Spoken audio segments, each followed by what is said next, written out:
Hello guys, good morning. Welcome to my YouTube channel. This is Autoboy Zone. Mapapanood nyo rin ako guys sa Ubiq Works TV sa FB page ko. So may dinadiagnose tayo at ginagawa tayong Chrysler 300C. So papakita ko sa inyo yung unit.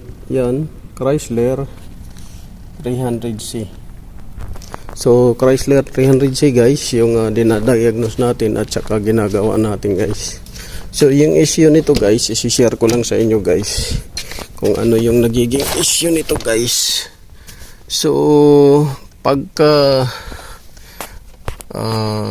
ilawan lang natin na guys. Yan. So pagka inoperate mo guys yung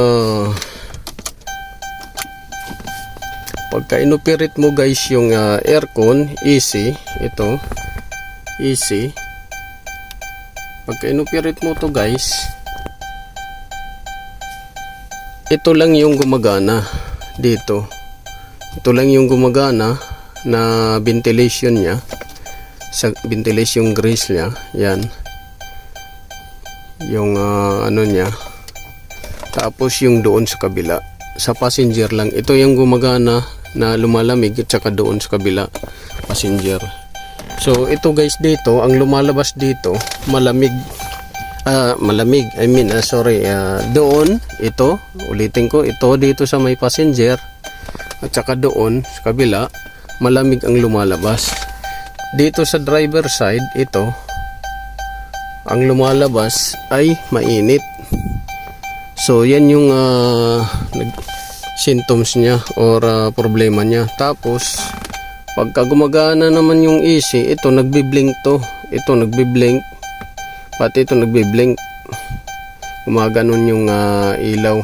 Patay sindi, patay sindi. So kung dito, yan, hindi siya nagbi-blink. Pero may time siyang nagbi-blink. So ano yung nagiging dahilan guys nung ano na yan guys? So isi-share ko sa inyo guys kung anong dahilan nung nagpag-blink nito guys, itong dalawa na to. Yan, anong dahilan yan kung bakit nagbe-blink yan. Ang dahilan niyan guys ay yung humidity sensor dito. Makikita niyo guys dito yung humidity sensor, ito dito. Yan, yan yung nagiging dahilan yan. So kailangan palitan nyo yan guys. Kung i-check nyo rin guys sa computer, mayroon yang code na humidity sensor malfunction. Ito. So ito yung humidity sensor, papalitan nyo yan. Dahil dito magbe-blink yan siya guys pagka hindi nyo pinalitan yung ilaw na yan, magbe-blinking. So yan yung papalitan yung parts.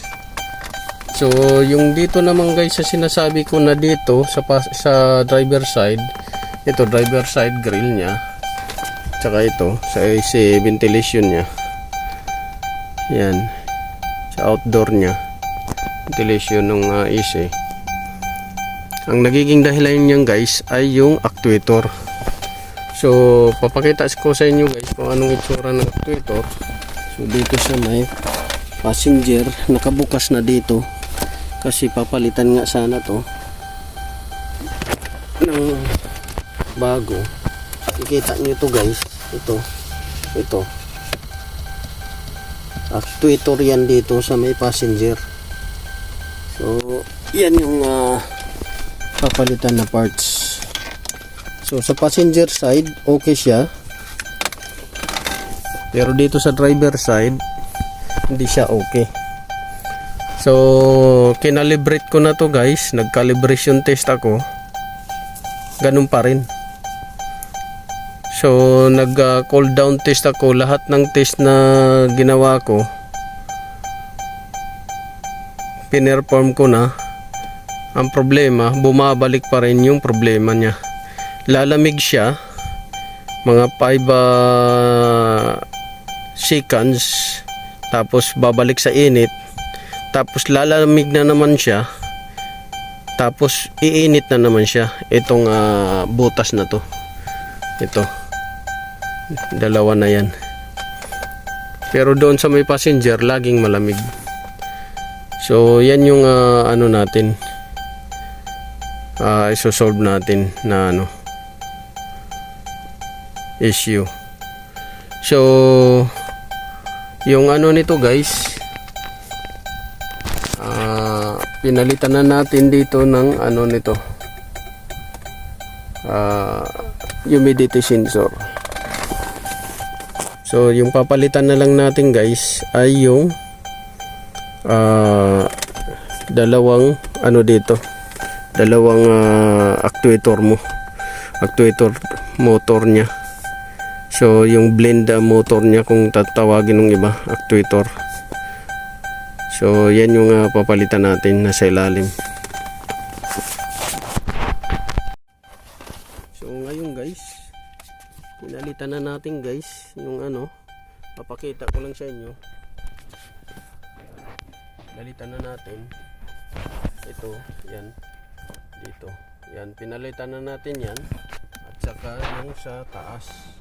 Ewan ko kung makikita nyo guys yung sa taas, may isa doon, yun no, yun yung sa taas na yan. So pinalitan na natin guys.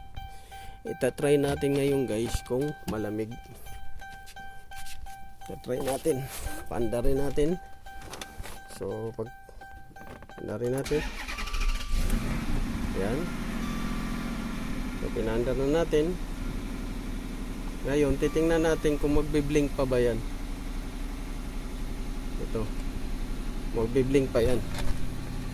So ilagay natin sa number 3 yung fan. So dito malamig na siya kagad. Bilis lumamig oh. Malamig kagad siya. Pati dito sa kabila malamig kagad. Yan. Tapos dito, yan malamig na rin. Okay na siya, parehas na. Parehas na dito yung lamig sa dito. Parehas na. Pati dito parehas na rin yung lamig guys. So dito parehas yung lamig. At saka dito sa driver side, maging dito sa passenger, pati doon. So ngayon okay na siya, malamig na. Ngayon ito naman yung titingnan natin kung magbi-blink siya. Kasi nagbi-blink yan siya within 30 seconds, nagbi-blink siya. Minsan maaga pa nagbi-blink na, 5 seconds bi-blink na siya. So makikita nyo dyan,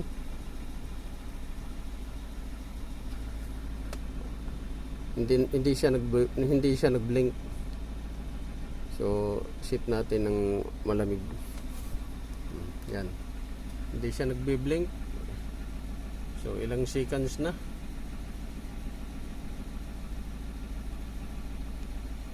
So yun guys yung ano natin, may share ko sa inyo. Hindi na siya nag-blink. Diyan. Dati nagbi-blinking yan. Ngayon hindi na siya nagbe-blink. Pinalitan natin ng humidity sensor dito sa may rear view mirror. Yan, nasa loob yan ang humidity sensor. Tapos pinalitan din natin ng lower at saka upper na actuator, blend motor. So okay na siya, malamig na. Yan, malamig na siya dyan, driver side. Dito naman malamig na rin, pati doon. So yun guys, okay guys yung ano natin ginawa, shinare ko lang sa inyo. Wala nang blinking, malamig na. So ready na to guys for release. Observation muna. So far so good naman.